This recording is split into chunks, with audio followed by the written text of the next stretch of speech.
साल 2005 में यूपी के बागपत जिले के गांव में प्रभास शर्मा नाम के एक किसान अपने खेत में खुदाई कर रहे थे। तभी उन्हें कुछ कंकाल और सोने की चीजें मिली। इससे इस जगह पर हड़कंप मच गया, क्योंकि जमीन से कंकाल और सोना दोनों निकल रहे थे। इसलिए एएसआई यानी कि आर्कियोलॉजिकल सर्वे ऑफ इंडिया को इसकी खबर दी गई। यहाँ पर हिस्टोरियंस को मिली कई ऐसी चीजें जो भारत के इतिहास को देखने का नजरिया बदल दे। माना गया कि यहाँ पर मिले सबूत महाभारत काल से जुड़े हुए हैं, जिनसे अंदाजा लगाया गया कि आर्य इसी देश के निवासी थे। जिस गांव की मैं बात कर रहा हूँ उस गांव का नाम है सिनौली।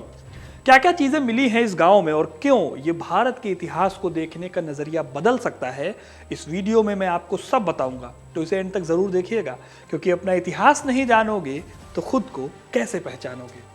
साल 2005 में सनौली में पहली खुदाई की गई थी। तब यहाँ पर 3000 साल पुरानी चीजों के सबूत मिले थे।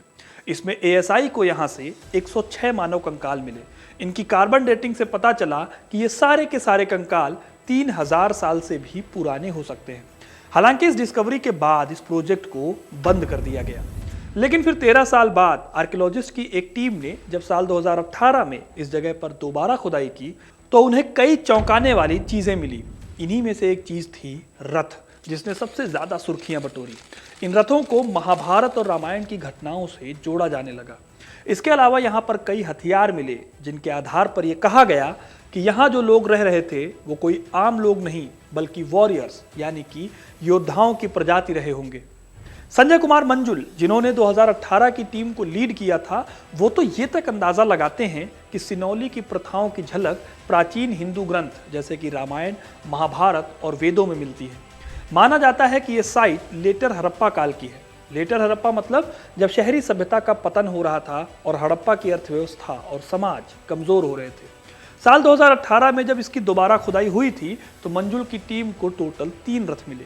इसके अलावा 10 और चीजें मिली, जिससे एंशिएंट इंडिया यानी कि हड़प्पा सभ्यता और वैदिक संस्कृति के बीच के टाइम पीरियड को जोड़ा जा सकता है।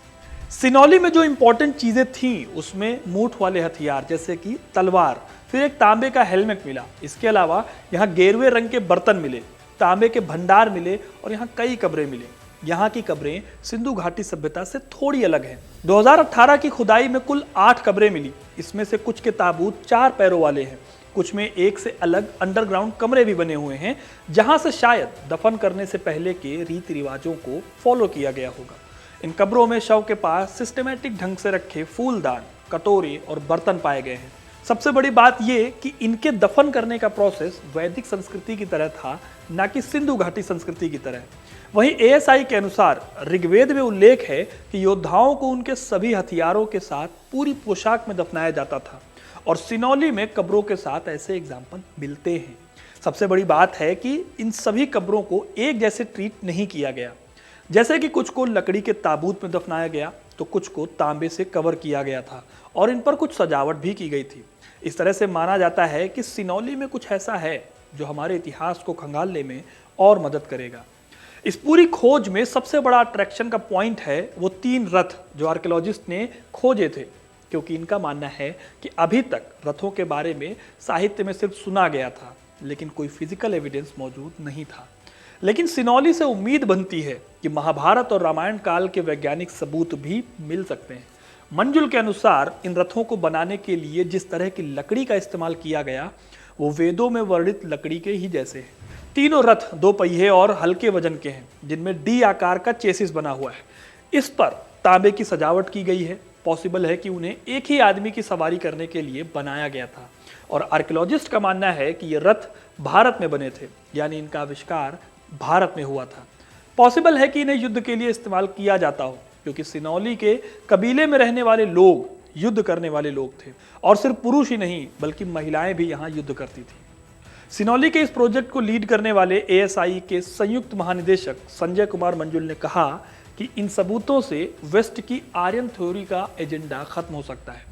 असल में यूरोपियन हिस्टोरियंस के बीच में लंबे टाइम से एक थ्योरी पॉपुलर रही है कि आर्य सभ्यता भारत की नहीं बल्कि विदेशों की देन है। कहा गया कि भारतीयों के पास युद्ध लड़ने के लिए रथ और हथियार जैसी चीजें नहीं हुआ करती थी। जब आर्यों ने भारत पर आक्रमण किया तो अपने साथ हथियार और रथ लेकर आए, जिसने भारत के समाज को बदला। संजय कुमार मंजुल का मानना है कि सिनौली के सबूत वेस्ट के इस एजेंडा को पूरी तरह से नकार देते हैं, क्योंकि यहाँ मिले रथ और यहाँ दफन हथियार स्वदेशी किस्म के हैं। सिनौली में खुदाई से इंडियन सबकॉन्टिनेंट की योद्धा जनजाति के सबसे पहले सबूत मिलते हैं। यानी कि ये लोग कोई प्रवासी नहीं थे, बल्कि हड़प्पा सभ्यता से अलग संस्कृति रखने वाले स्वदेशी योद्धा थे। लेकिन कुछ लोगों ने इन दावों पर सवाल भी उठाए हैं। सबसे पहले तो यूनिवर्सिटी ऑफ हेलसिंकी के प्रोफेसर एस्को परपोला ने सवाल उठाते हुए कहा कि जिस रथ की हम बात कर रहे हैं वो असल में रथ नहीं है, बल्कि बैलगाड़ी के पहिए हैं। क्योंकि रथ के लिए जो पहिए बनाए जाते हैं वो असल में तीलियों वाले पहिए होते हैं, जिससे कि पहिए हल्के हों और घोड़े उन्हें तेजी से खींचकर ले जा सकें। ठोस लकड़ी के पहिए भारी होते हैं जो युद्ध में इस्तेमाल नहीं होते। इसके लिए वो ये भी सबूत देते हैं कि कुछ कब्रों के ऊपर एक चिन्ह मिलता है जो कि बैल जैसी आकृति का है। दूसरी बड़ी बात यह है कि सिनौली के बारे में कुछ इतिहासकार मानते हैं कि यह हड़प्पा सभ्यता की ही एक एक्सटेंडेड साइट थी, क्योंकि जिस तरह के पहिए का जिक्र सिनौली में मिलता है वो लगभग वैसे ही हैं जैसे कि हड़प्पा की बैलगाड़ियों में दिखते हैं। अब जाहिर है कि इतिहास में कभी भी एक पहलू तो मिलेगा नहीं, इसलिए ये डिबेट जारी रहेगी। सिनौली की अगली खुदाई में हो सकता है कि उन सवालों के जवाब भी मिल जाएं जो अभी तक नहीं मिले। क्या पता आगे क्या हो। बाकी आपको सिनौली की ये कहानी सुनकर क्या लगता है, कमेंट करके ज़रूर बताइएगा। वीडियो को लाइक और शेयर करना ना भूलें और ऐसी तमाम इंटरेस्टिंग कहानियों के लिए हिस्ट्री कनेक्ट को सब्सक्राइब ज़रूर करें। धन्यवाद।